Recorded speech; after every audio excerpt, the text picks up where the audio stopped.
बहुत समय पहले की बात है। राजपुर गांव में नितिन नाम का एक किसान रहता था। वो हर रोज सुबह उठकर हल और बैलों के साथ खेत में जाता था। खेत को अच्छी तरह से जोतता और उसमें बीज बोता। खेतों में नितिन बहुत मेहनत करता था। उसकी मेहनत के कारण उसके खेत भी सोना उगलते थे। भरपूर फसल होने के कारण नितिन उसे बेचकर आराम से रहता था। नितिन का स्वभाव बहुत ही अच्छा था। वो अपने बैलों की भी बहुत सेवा करता था। बैलों को हर रोज हरी हरी घास खिलाता था, उन्हें हर रोज नहलाता और उनकी मालिश भी करता था। इससे नितिन के बैल खूब तंदुरुस्त हो गए थे। नितिन ने उनके गले में सुंदर सी घंटियां बांध दी थी। जब वे बैल चलते थे तो घंटियों की आवाज सुनकर नितिन को बहुत अच्छा लगता था। नितिन उसी तरह हल का भी बहुत ध्यान रखता था। रोज हल के ऊपर की धूल साफ करके उसे चमकाता था। तीज त्योहारों पर नितिन उनकी पूजा करता था। धीरे धीरे बैल को और हल को अपने ऊपर घमंड होने लगा। बैलों को लगता है कि नितिन के घर की खुशहाली उनकी वजह से है और वे खेत जोतने ना जाए तो वहां एक दाना भी पैदा नहीं हो सकता। उधर हल को लगता है कि खेतों की असली जुताई तो वो करते हैं, बैल तो खाली खेत में टहलते रहते हैं। एक दिन दोनों में बहस हो गई। बैलों ने कहा, खेत हम जोतते हैं, उसमें सारी मेहनत हमारी होती है, इसीलिए नितिन हमें अपने हाथों से खिलाता है।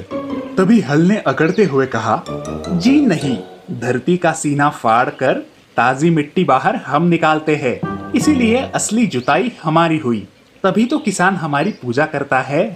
दोनों में झगड़ा बढ़ गया तो दोनों फैसला करने नितिन के पास पहुंचे। नितिन दोनों को भी बराबर प्यार करता था। वो सोच में पड़ गया।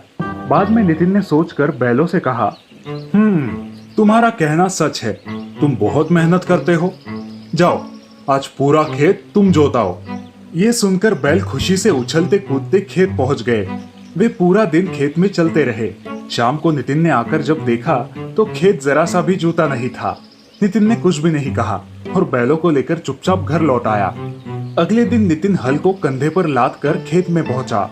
वहां उसने हल के नुकीले फल को जमीन के भीतर घुसा दिया और फिर नितिन बोला, तुम भी मेरे लिए बहुत मेहनत करते हो, आज ये पूरा खेत तुम जोत के आओ। हल को वही छोड़कर नितिन घर लौट आया। बैल खेतों में धीरे धीरे चलते थे, इसलिए ज्यादा जुताई नहीं हो पाती थी। आज हल को अपनी काबिलियत साबित करने का मौका मिला था। उसने सोचा, शाम होने से पहले ही ये पूरा खेत जोत डालता हूँ। नितिन के जाने के बाद हल ने खेत को जी भर के देखा और फिर उसे जोतने के लिए आगे बढ़ा। मगर ये क्या हुआ, हल तो अपनी जगह से टस से मस भी नहीं हो पाया। जिस खेत को वो दौड़ते हुए जोतता था, आज वो हिल भी नहीं पा रहा था। हल ने बहुत जोर लगाया, पसीने से तरबतर हो गया, पर 1 इंच भी आगे खिसक न सका। शाम को नितिन आया तो उसने देखा कि आज भी खेत जरा भी नहीं जोता है। नितिन ने कुछ भी नहीं कहा और चुपचाप हल को उठाकर घर ले आया। हल और बैल अपनी अपनी सफलता की वजह से दुखी थे। दोनों भी एक दूसरे से आंखें चुरा रहे थे।